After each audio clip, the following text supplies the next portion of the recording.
Assalamualaikum warahmatullahi wabarakatuh. Waalaikumsalam warahmatullahi wabarakatuh. Pada kesempatan kali ini kita akan membahas tentang khilafah. Langsung saja, saudara, saya sering mendengar ada kelompok yang ingin mendirikan khilafah, diantaranya ialah HTI. Sebenarnya apa HTI itu? Baik, akan saya jelaskan apa itu HTI atau Hizbut Tahrir Indonesia. Hizbut Tahrir didirikan pada tahun 1952 di Beirut, ibu kota Lebanon, oleh Syekh Taqiyuddin An-Nahbi.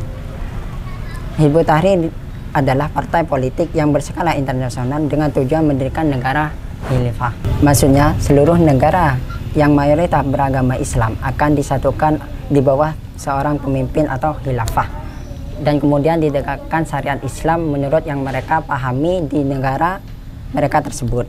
Bagi orang-orang yang tidak mengetahui berbagai kelemahan argumentasinya dan hanya terjebak pada agitasi dan retorika juru bicaranya, ia akan tertipu dan terkecoh karena tidak tahu kekeliruan di balik ajaran Hizbut Tahrir ini. Tapi saudara, kalau saya dengar-dengar orang NU tidak menerima ajakan Hizbut Tahrir untuk mendirikan khilafah. Bukankah itu merupakan ajakan yang baik? Jadi begini, banyak yang termakan oleh bujukan dan rayuan mereka.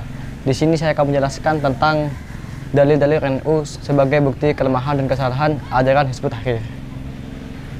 Perjuangan mendirikan negara khilafah itu sangatlah tidak masuk akal dan tidak ada dasarnya dari Al-Quran maupun Al-Hadis, dan yang menegaskan bahwa harus mendirikan negara khilafah. Maksudnya berbagai masalah syariat yang bersifat prinsip. Redaksi ayatnya jelas dalam Al-Quran, misalnya perintah sholat, aqimus sholah, perintah zakat, wa atuz zakat. Sedangkan perintah mendirikan negara khilafah itu tidak ada dalam Al-Quran. Di dalam hadis yang sahih dijelaskan batasan masa sistem pemerintahan khilafah. Bismillahirrahmanirrahim, Al-Hadis. Di dalam hadis yang sahih dijelaskan batasan masa sistem pemerintahan khilafah. Diriwayatkan dari Safinah, dia berkata, aku mendengar Rasulullah SAW bersabda, khilafah sesudahku itu 30 tahun, kemudian setelah itu kerajaan. Kata Safinah, khilafah Sayyidina Abu Bakar 2 tahun, khilafah Sayyidina Umar 10 tahun, khilafah Sayyidina Utsman 12 tahun, dan khilafah Sayyidina Ali 6 tahun. Hadis riwayat Ibnu Hibban. Hadis sahih tersebut mensinyalir bahwa pemerintahan khilafah hanya 30 tahun, yakni 2 tahun khilafah Sayyidina Abu Bakar, 10 tahun khilafah Sayyidina Umar, 12 tahun khilafah Sayyidina Utsman, dan 6 tahun khilafah Sayyidina Ali. Jadi kesimpulannya, memperjuangkan sistem pemerintahan khilafah itu hanya bertentangan dengan hadis itu yang hanya membatasi pemerintahan khilafah hanya 30 tahun. Maaf saudara, kalau saya cermati, yang saudara sebutkan tadi merupakan penolakan dari dalil nakli. Nah saudara, ada tidak argumentasi yang berdasarkan dalil akli atau pendekatan rasional? Baik, mendirikan negara khilafah di zaman ini tidak masuk akal dan hanya akan mengulangi penderitaan para ulama saja, sebagaimana dialami oleh para ulama besar seperti Imam Hanafi, Maliki, Syafi'i, dan Hambali. Bahkan Imam Buati, murid Imam Syafi'i, wafat sangat tragis di dalam penjara seorang khilafah. NKRI yang telah menjadi kesepakatan ulama Indonesia yang harus tetap dipertahankan demi kemaslahatan umat Islam. Sebab mendirikan pemerintah mengatasnamakan Islam di suatu wilayah akan membunuh Islam di wilayah yang lain. Menarik sekali uraian yang saudara sampaikan.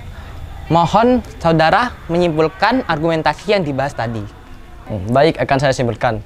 Jangankan merubah sistem pemerintahan, merubah pikir pemimpin saja sudah menelan ribuan jiwa yang harus melayang dengan sia-sia. Sebagaimana yang terjadi akhir-akhir ini di Sudan, Mesir, Libya, dan Suriah. Walhasil ijtihad para ulama pendiri bangsa ini termasuk Kiai Haji Abdul Wahid Hasyim, ayahanda Gus Dur, yang menyepakati sistem pemerintahan demokrasi yang sudah sangat arif dan bijaksana bagi kemaslahatan umat Islam. Tinggal bagaimana umat Islam mengamalkan ajarannya dan berdakwah tanpa mengenal lelah. Ya, saya sepakat. Pemikiran Kiai Haji Abdul Wahid Hasyim memang harus ditegakkan demi Indonesia yang tentram. Terima kasih, inilah pembahasan seputar khilafah. Sekian dari kami, sampai jumpa di dialog Aswaja berikutnya. Wassalamualaikum warahmatullahi wabarakatuh.